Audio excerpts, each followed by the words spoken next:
चलिए आप सभी लोगों को नमस्ते और हम लोग शुरुआत करते हैं आज के सेशन का। जैसा कि आप लोगों को पता है कि हम लोग एनसीईआरटी के चैप्टर वाइज जो ये क्वेश्चंस हमारा 9th क्लास का है उसको हम लोग कंटिन्यू कर रहे हैं। जैसे ही 9th क्लास का आपका चैप्टर वाइज खत्म होगा उसके बाद फिर आपको 10th क्लास का भी हम कराएंगे और साथ साथ 6 to 8 का भी हम आपको कराएंगे।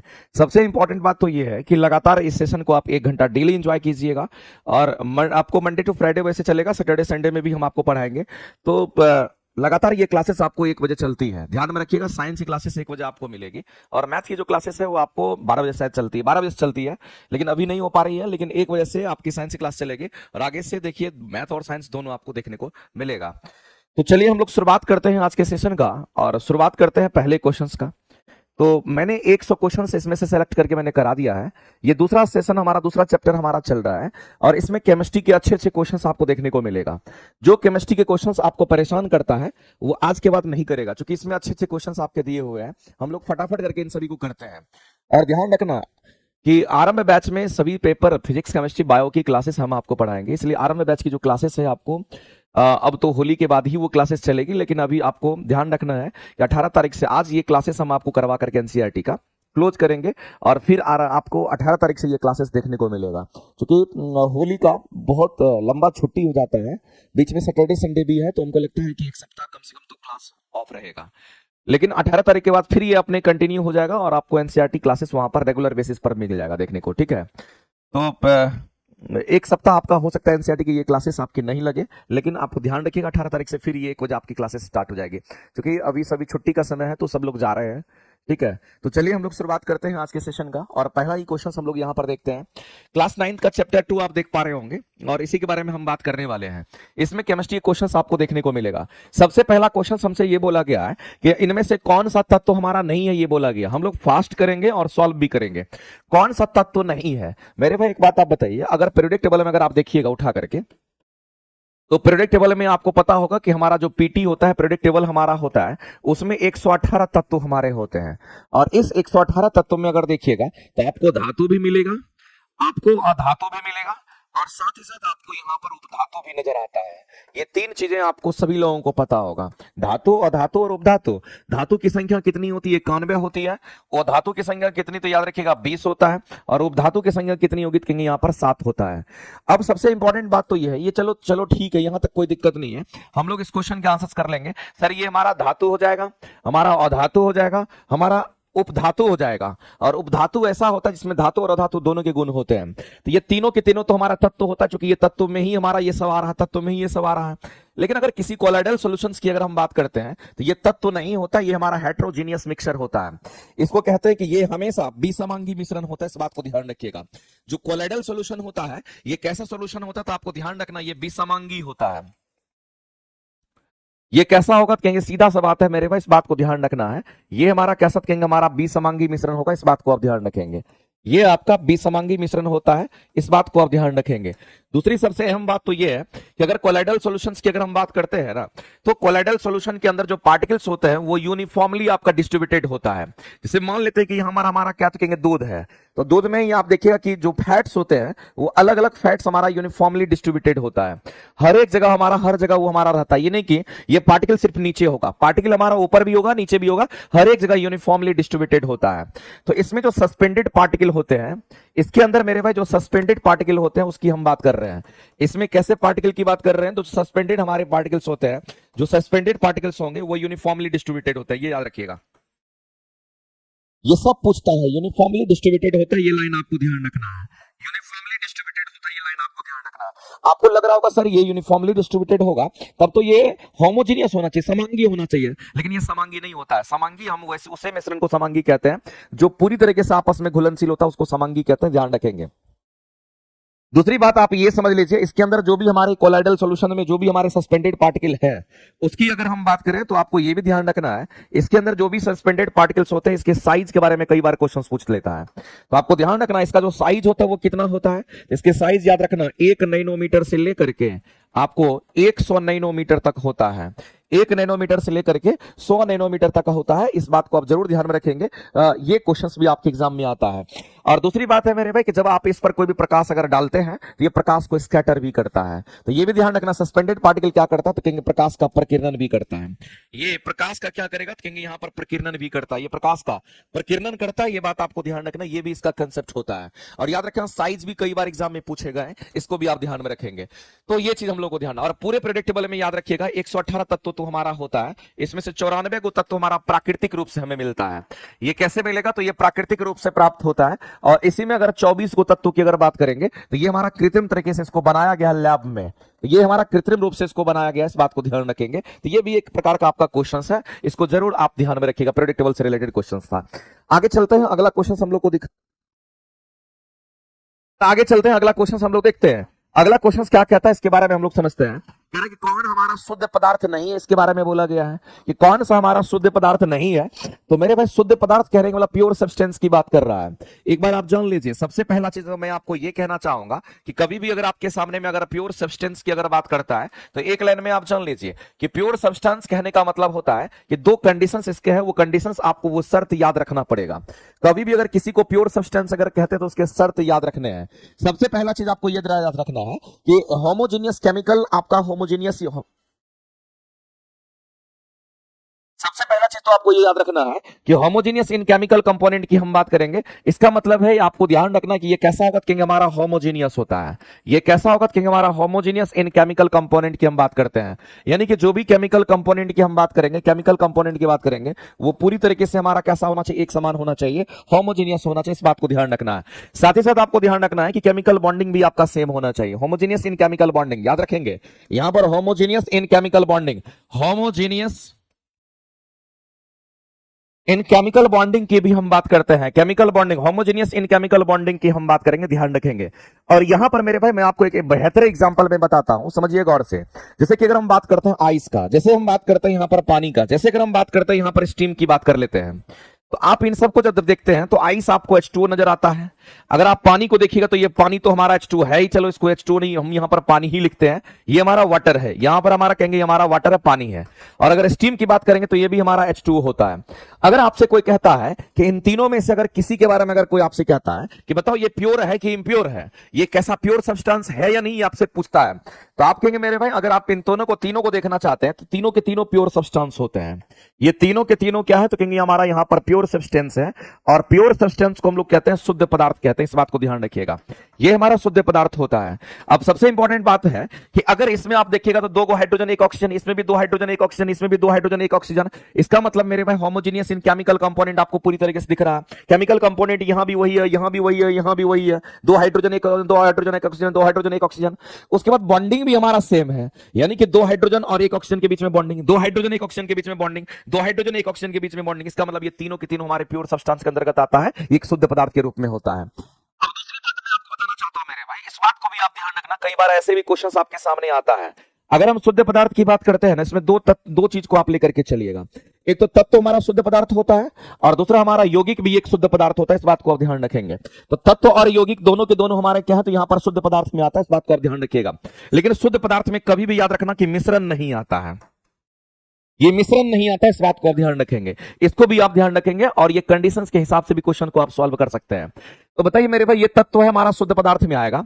उसके बाद सॉलिड वाटर जो बोला है ना, तो पानी का जो सॉलिड फॉर्म होता है उसको आइस कहते हैं, उसी के बारे में बात कर रहा है। और आइस आप देख लीजिए यहां पर, आइस हमारा क्या है, प्योर सब्सटेंस है, ये प्योर सब्सटेंस हमारा है।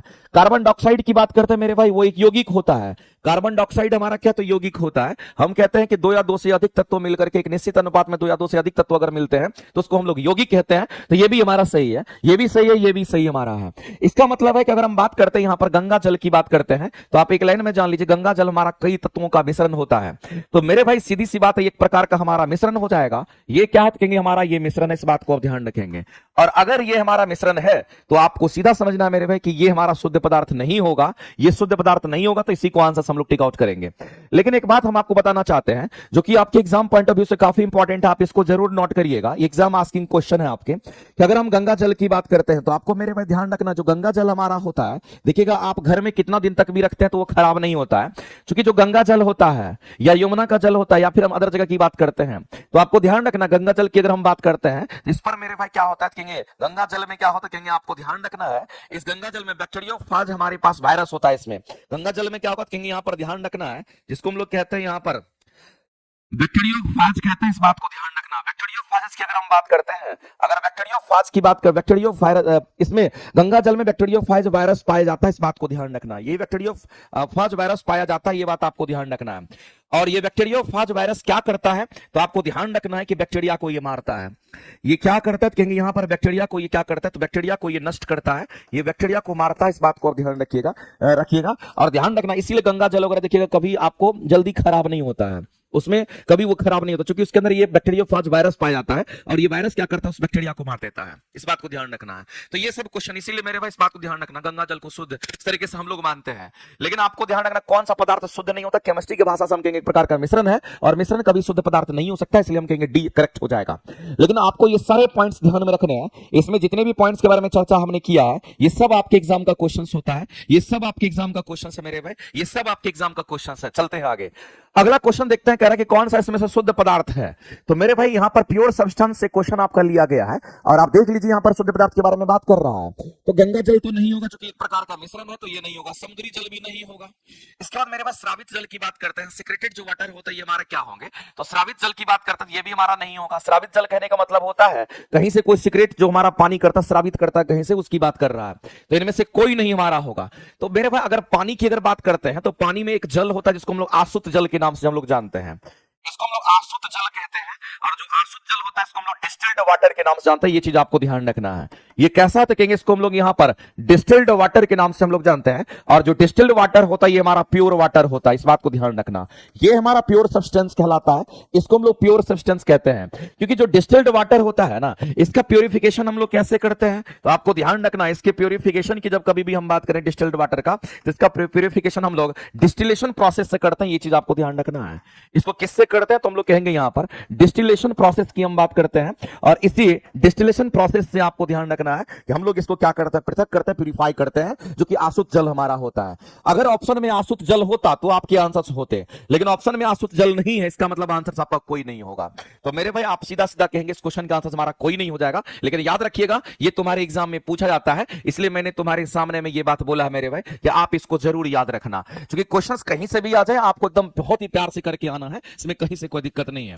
आगे चलते हैं, अगला क्वेश्चन हमारा कहता है कि तत्व में यौगिक में तत्व का अनुपात क्या होता है। हम लोग जानते हैं मेरे भाई जब भी यौगिक की बात करेगा तो दो या दो से अधिक तत्व मिलकर के एक यौगिक बनता है, और यौगिक हमेशा याद रखना है कि उसमें तत्व का अनुपात हमारा एक निश्चित होता है। से कार्बन डाइऑक्साइड है, एक कार्बन दो ऑक्सीजन, अगर H2 है तो दो हाइड्रोजन एक ऑक्सीजन, इसका मतलब वो निश्चित है, ना ज्यादा न कम, जितना लेना है उतना अनुपात में, निश्चित अनुपात में होता है। तो हम यौगिक उसी को कहते हैं जो निश्चित अनुपात में तत्वों से मिलकर के बना होता है, उसको यौगिक कहते हैं। अगर अनिश्चित अनुपात में अगर होता है तो उसको हम लोग मिश्रण कहते हैं। दोनों में बस इतना ही कहीं अंतर होता है, इस बात को आप ध्यान रखेंगे। तो यहां तो यौगिक की बात कर रहा है तो निश्चित अनुपात में होगा, अनिश्चित नहीं होगा तो ये भी नहीं होगा। आंसर मेरे भाई सीधा कहेंगे ऑप्शन नंबर हमारा क्या होगा, ए करेंगे करेक्ट। आगे चलते हैं, अगला क्वेश्चन भी बहुत बच्चे को ये परेशान करता है, मैं नहीं चाहता हूं मेरे भाई कि आपको परेशान करे। मैं आपको बताना चाहता हूं, जैसे कि अगर हम बात करते हैं मिल्क की बात करते, समझना गौर से, बड़ा काम का चीज है।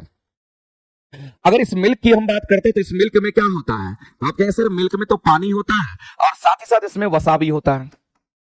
तो ये पानी भी है और वसा भी होता है। वसा हमारा क्या होता है, क्योंकि पानी में घुला हुआ रहता है। वसा की बात करते हैं तो ये पानी में तैरता है। इसका मतलब है मेरे भाई जो वसा हमारा होगा ये डिस्पर्स्ड फेज कहलाता है। इसको हम लोग क्या कहते हैं, पानी हमारा है और हमारा ये है, तो इसको हम लोग वसा को कहते हैं हमारा डिस्पर्स्ड फेज होगा।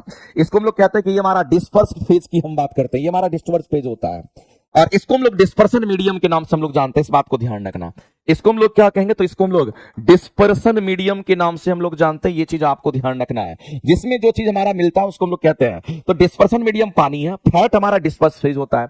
तो आपको मेरे भाई वही चीज बोला गया, एक तो परिक्षेपण माध्यम बोला है, तो डिस्पर्सन मीडियम को हम लोग परिक्षेपण माध्यम के नाम से जानते हैं। तो ये चीज आपको ध्यान रखना है, ये परिक्षेपण माध्यम है, ये बात आपको ध्यान रखना है। और इस डिस्पर्स्ड फेज को हम लोग क्या कहेंगे, परिक्षिप्त परावस्था के नाम से हम लोग जानते हैं। तो ये चीज आपको ध्यान रखनी है। हमारा परिक्षिप्त परावस्था की अगर हम बात करते हैं, ये प्रावस्था हमारा होता है, प्रक्षिप्त प्रावस्था की बात करते हैं। तो ये चीज आपको ध्यान रखना। अब आपसे कह रहा है कि प्रक्षिप्त प्रावस्था और परिक्षेपण माध्यम से मिलकर के बने सॉल्यूशंस यानी विलयन को हम लोग क्या कहते हैं, क्या इसको मेरे भाई क्या कहेंगे, तो एक मिल्क हमारा एक प्रकार का कोलाइडल सॉल्यूशन होता है। ये हमारा कैसा सॉल्यूशन है, तो कहेंगे इसको हम लोग यहाँ पर कोलाइडल सॉल्यूशन कहते हैं। इसी में दोनों चीज मौजूद होगा। तो सीधी सी बात है, इस क्वेश्चन को हम लोग क्या कहेंगे, तो कोलाइडल सॉल्यूशन, और ये एक प्रकार का हमारा विलयन होता है। तो कोलाइडल सॉल्यूशन सिर्फ मिल्क नहीं होता है, हमारा ब्लड भी कोलाइडल सॉल्यूशन है। हम लोग जो आइसक्रीम खाते हैं वो भी कोलाइडल सॉल्यूशंस में हमारा आता है। तो आपको ध्यान रखना, उसके हिसाब से आप ये कहते हैं, जिसमें दोनों चीज प्रेजेंट होता है उसको कोलाइडल सॉल्यूशंस हम लोग कहते हैं। सीधी सी बात है, याद रखिएगा। आगे चलते हैं। अगला क्वेश्चन कह रहा है कि मेरे पास फिर से शुद्ध पदार्थ पर क्वेश्चन पूछा है। एक बात बताइए, दूध हमारा एक प्रकार का मिश्रण होता है, हम कहेंगे ये शुद्ध तो नहीं हो सकता है। हमारा ब्लड भी हम कहेंगे कोलाइड सॉल्यूशन है, ये भी हमारा नहीं होगा। उसके बाद हम कहेंगे मिश्र धातु भी नहीं हमारा होगा, क्योंकि प्योर की बात कर रहा है। तो मेरे भाई हम कहेंगे पानी की बात करते हैं, H2O की बात करते हैं। और अभी जस्ट मैंने आपको बताया था कि H2O हमारा प्योर सब्सटेंस होता है। ये कैसा होगा, तो मेरे भाई हम लोग सीधा कहते हैं ये हमारा प्योर सब्सटेंस है। अगर नहीं होता है मेरे भाई तो आप यहां पर चलिए और बैक जाइए, बैक गियर लगाइए और यहां आइए, तब पता चलेगा पानी के बारे में। देखो पानी के तीनों केमिकल कंपोनेंट सेम है, तीनों का फेज अलग अलग है, लेकिन तीनों का केमिकल कंपोनेंट सेम है, तीनों की बॉन्डिंग सेम है। इसका तीनों के तीनों हमारे क्या होंगे, तो प्योर सब्सटेंस होंगे। तो पानी भी हमारा प्योर सब्सटेंस में आता है, इसलिए हम सीधा कहेंगे कि पानी की बात अगर करेंगे तो पानी हमारा प्योर सब्सटेंस होगा। और सीधी सी बात आंसर करेंगे सी। आगे चलते हैं। अगला मेरे भाई यहां पर देख लीजिए, फिर से कहता है अशुद्ध पदार्थ कौन सा है। इसमें पूरी तरीके से प्योर सब्सटेंस के सारे क्वेश्चंस आपके बन जाएंगे, और अच्छे केमिस्ट्री के क्वेश्चन से बहुत ही प्यार से क्वेश्चन को करना है, और चूंकि हम लोग को सीखना भी है। आगे चलते हैं। अशुद्ध पदार्थ की अगर बात करते हैं, तो मैंने आपको बोला मेरे भाई कि शुद्ध पदार्थ के लिए जितने भी बातें मैंने आपको बताई उसको जरूर आप ध्यान रखिएगा। शुद्ध पदार्थ की अगर हम बात करते हैं तो आपको ध्यान रखना, इसमें हमारा तत्व भी होगा, साथ ही साथ इसमें हमारा यौगिक भी होता है। ये बात मैंने आपको पहले ही बोल दिया है। लेकिन कभी भी मेरे भाई इसमें मिश्रण नहीं होता, ये बात आपको ध्यान रखना है। तो जहां भी मिश्रण दिख रहा है उसको काट दीजिए, हमारा अशुद्ध पदार्थ में आता है।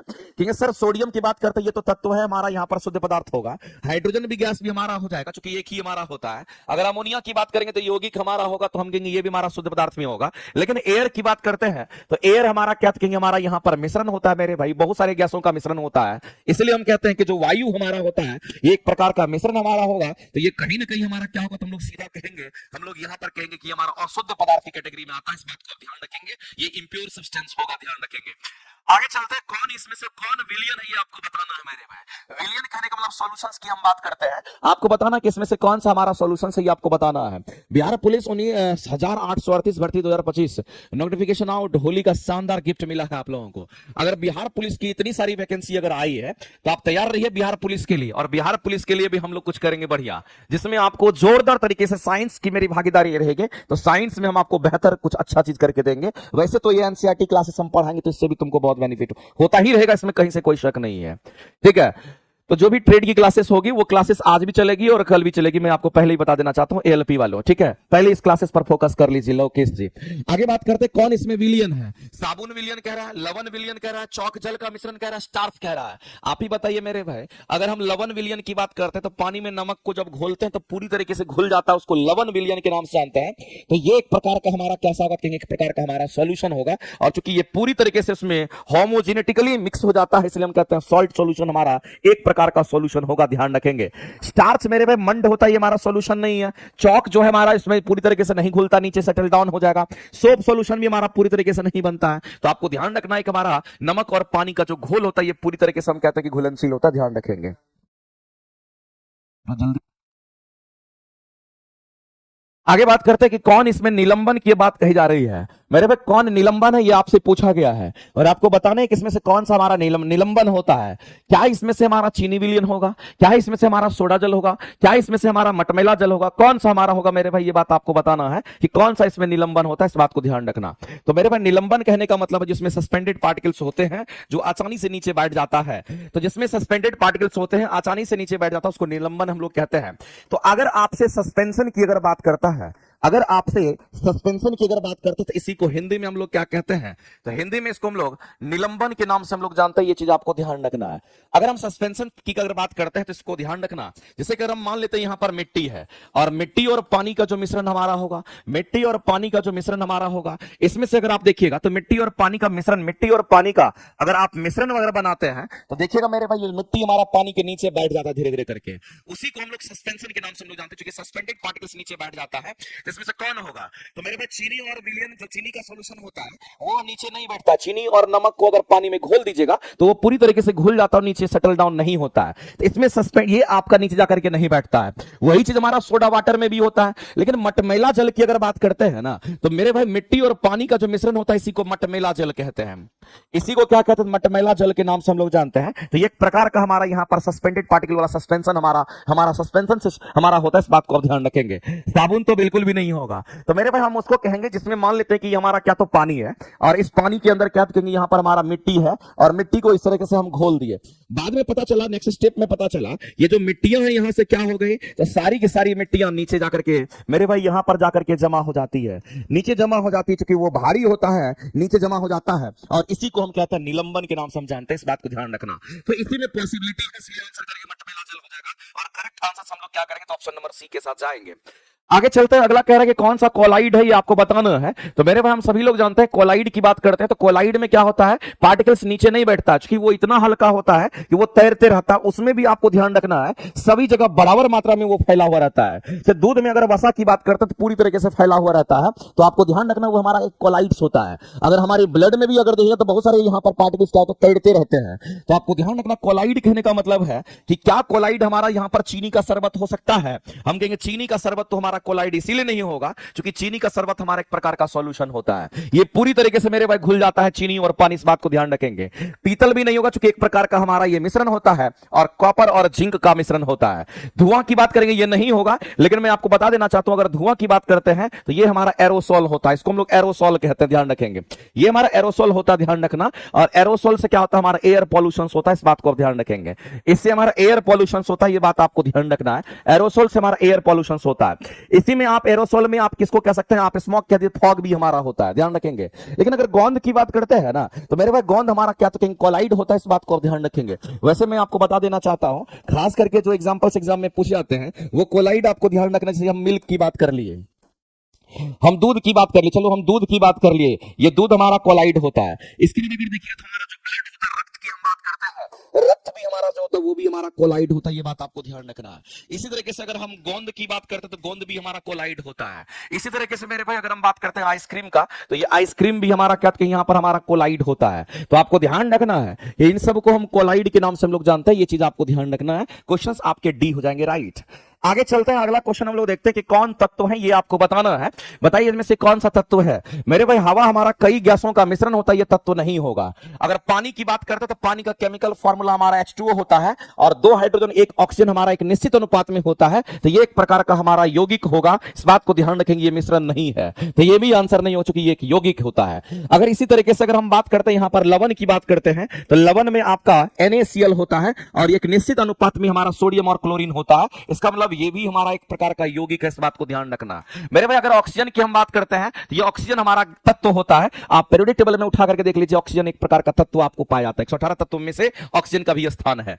आगे चलते हैं, अगला क्वेश्चन कहता है कि किसी ठोस पदार्थ का सीधे वाष्प में परिवर्तन कितनी बार करा चुके हैं। अगर कोई ठोस है डायरेक्ट वाष्प में परिवर्तित कर जाएगा, तो मेरे भाई ध्यान रखना वो कौन सा होगा, तो उसको हम लोग कहते हैं किसमें वो पॉसिबिलिटी ये पूछा गया है। तो बताइए अगर हम कभी भी ऐसे स्टेटमेंट को अगर पढ़ते हैं, जिस स्टेटमेंट से हम लोगों को एक ही फीलिंग आता है, जिसको हम लोग कहते हैं ऊर्ध्वपातन, जिसमें हमारा होता है। तो एक बात बताइए मेरे भाई कि ऊर्ध्वपातन हमारा किसमें होता है, सब्लिमेशन किसमें होता है। तो सब्लिमेशन कहने का मतलब है कि ठोस डायरेक्ट हमारा यहां पर गैस बन जाता है, बीच में द्रव की स्थिति पैदा नहीं होती है। तो ये बात मेरे भाई आपको ध्यान रखना है, डायरेक्ट हमारा ठोस से क्या बनेगा, तो गैस बन जाता है।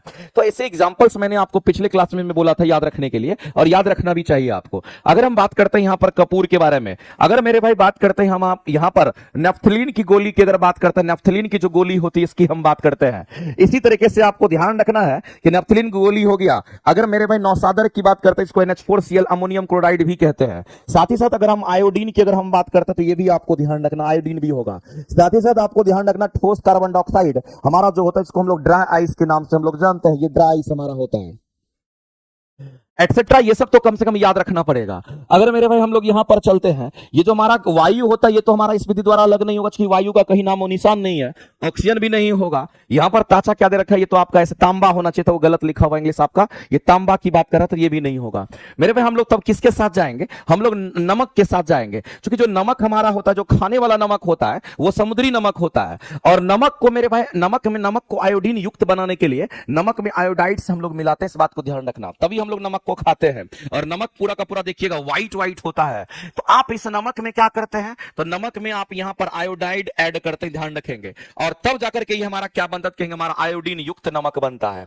तो अगर जो आयोडीन की हम बात करेंगे तो ये आयोडीन तो कहीं ना कहीं हम लोगों को इसमें दिख रहा है मेरे भाई, इसका मतलब है कि इसको अलग करने के लिए हम लोग इसका इस्तेमाल करते हैं, तो यहां पर पॉसिबिलिटी है, तो आंसर नंबर हमारा डी करेक्ट हो जाएगा।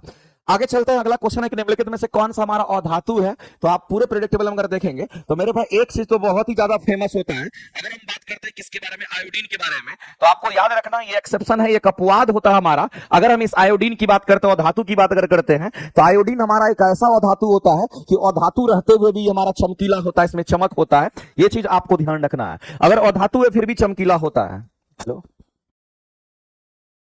धातु होगा फिर भी चमकीला होगा। एक बात और एक इंफॉर्मेशन देना चाहते हैं जितने लोग लाइव देख रहे हैं मेरे भाई, मैं आपको बताना चाहता हूं, ध्यान से सुनिएगा। अगर किसी को भी लगता है कि हमको साइंस के कोर्सेस लेने हैं, तो मैं आपको बता देना चाहता हूं मेरे भाई, साइंस की थ्योरी के लिए जो कोर्सेस आपको लेने होंगे, उसके लिए जो भी अगर क्लासेस करने हैं, आपको थ्योरी करना है तो थ्योरी करिए, अगर आपको एमसीक्यू करना है तो आप एमसीक्यूज कीजिए। तो मेरे द्वारा जो प्रैक्टिस कराया जाता है, सबसे बेहतरीन बैच आपको देखने को मिलेगा। हम यहां पर नियुक्ति बैच की हम बात करेंगे, इस बैच पर आप जरूर नजर लगाइएगा और बेहतरीन बैच आपको सिलेक्शन तक पहुंचाएगा।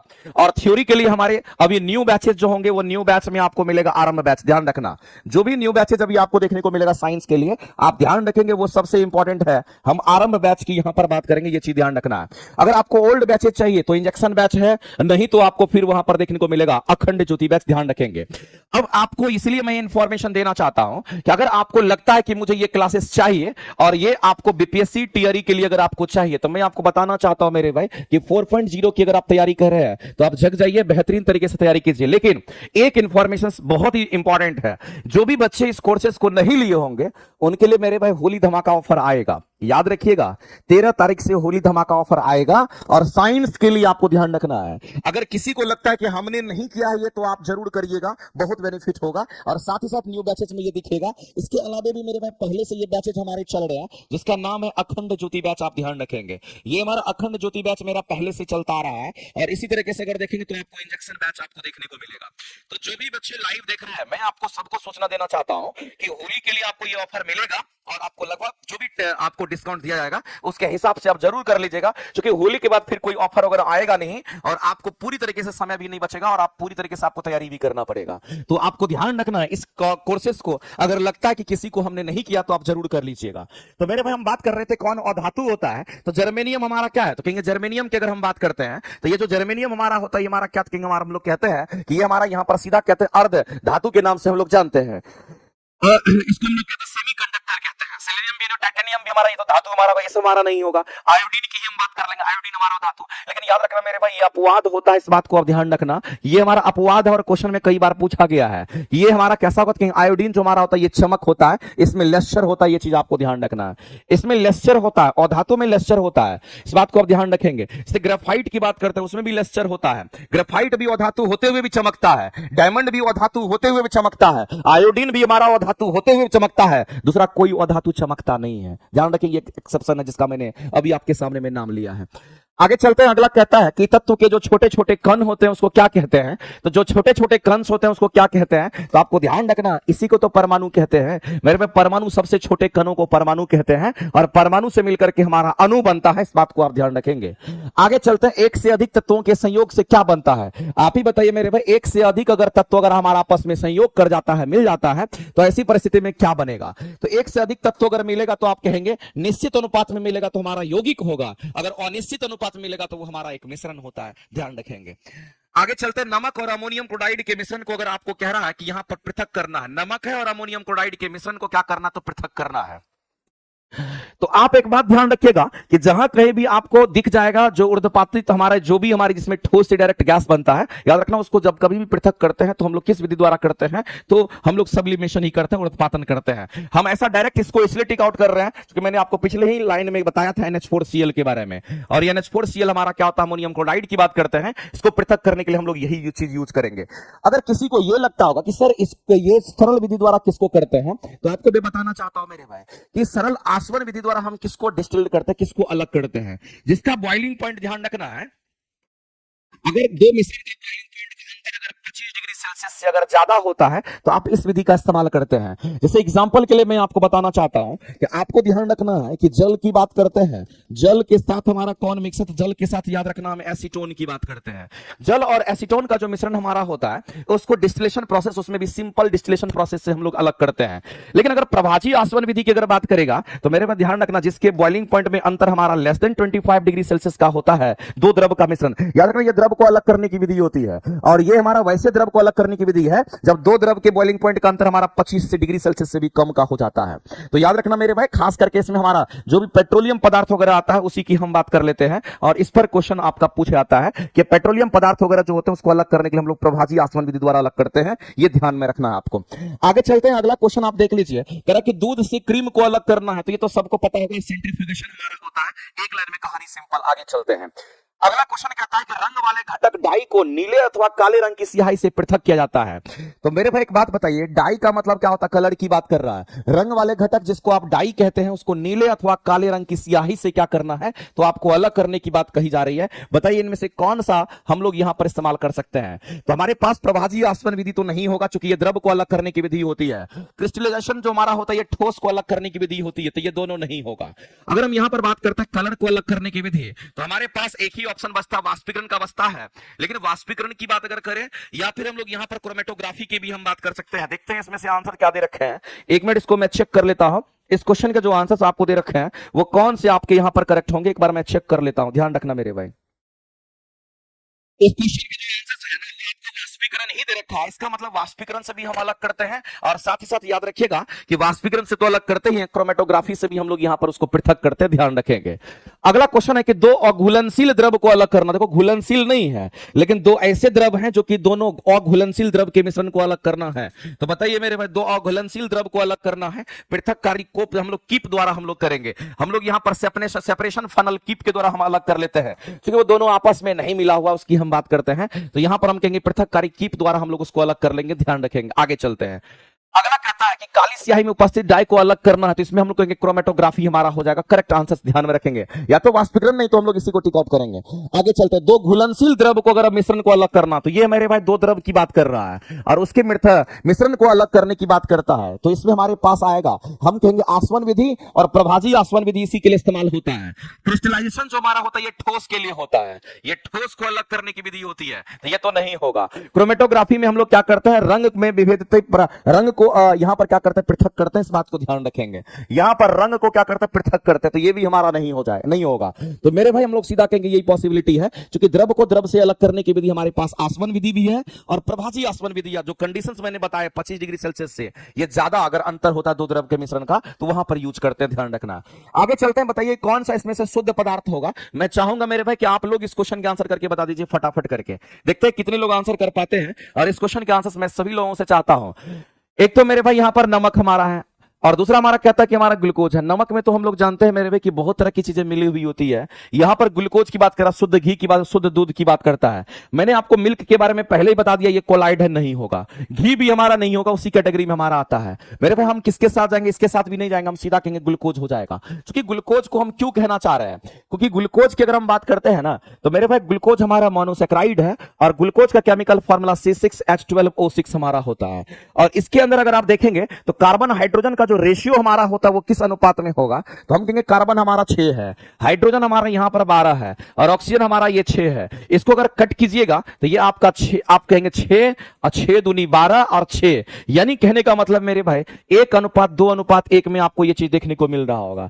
1:2:1 में आपको देखने को मिल रहा होगा। हम किसकी बात कर रहे हैं, तो हम लोग सीधा सीधा यहां पर बात कर रहे हैं किसके बारे में, तो हम बात कर रहे हैं ग्लूकोज के बारे में। तो ये एक प्रकार का यौगिक होगा, क्योंकि एक प्रॉपर रेशियो होता है इनका, तो हम कहेंगे यौगिक होगा तो वो शुद्ध पदार्थ में होगा और उसी को प्योर सब्सटेंस हम कहेंगे, आंसर हो जाएगा। आगे चलते हैं।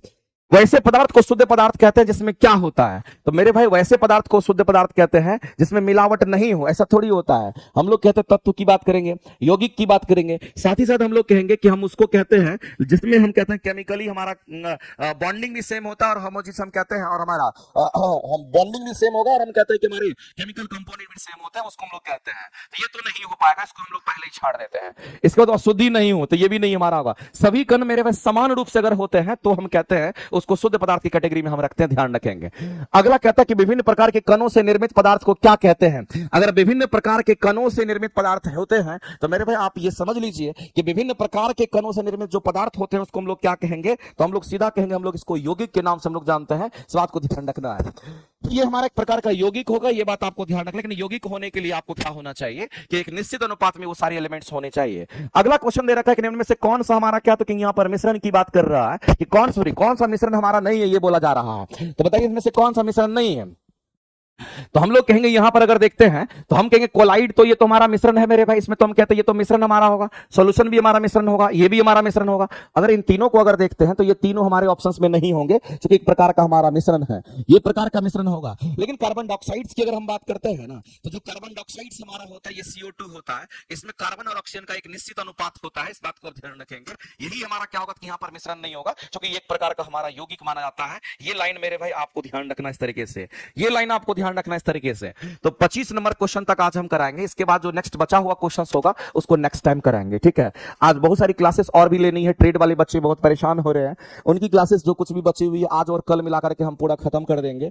तो जो भी ट्रेड वाले बच्चे हैं, फीटर ट्रेड वाले, डीजल ट्रेड वाले, उनकी सारी क्लासेस जो है आपकी खत्म हो जाएगी पूरी तरीके से आज और कल में। आप निसंदेह मेरे भाई आपकी क्लासेस लगातार चलेगी, ठीक है। तो आप सभी लोग लगातार प्रैक्टिस कीजिए। जो लोग इसमें से देख रहे होंगे, जो लोग टीचर की तैयारी कर रहे होंगे, लगातार आप तैयारी कीजिएगा। आप सरकार के भरोसे तैयारी नहीं कर रहे हैं, आप अपने भरोसे तैयारी कर रहे हैं, और अगर आप तैयारी कर रहे हैं तो समझिए कि आपका ये कहीं ना कहीं काम आएगा ये तैयारी। इसलिए आप ये मत सोचिएगा कि हम पढ़ रहे हैं वो यूज होगा कि नहीं होगा। और दूसरी सबसे बड़ी बात तो ये है कि आप सभी लोगों को होली की ढेर सारी शुभकामनाएं, जितने लोग यहां पर लाइव देख रहे थे। क्योंकि आज ये क्लासेस एनसीईआरटी की हुई है, लेकिन कल से ये क्लासेस आपकी ऑफ रहेगी 18 तक, याद रखिएगा 18 को ये क्लासेस ओपन हो जाएगा। 18 तारीख से फिर जैसे कंटिन्यू चलता है वैसे ही कंटिन्यू क्लासेस हम आपको प्रोवाइड कर पाएंगे।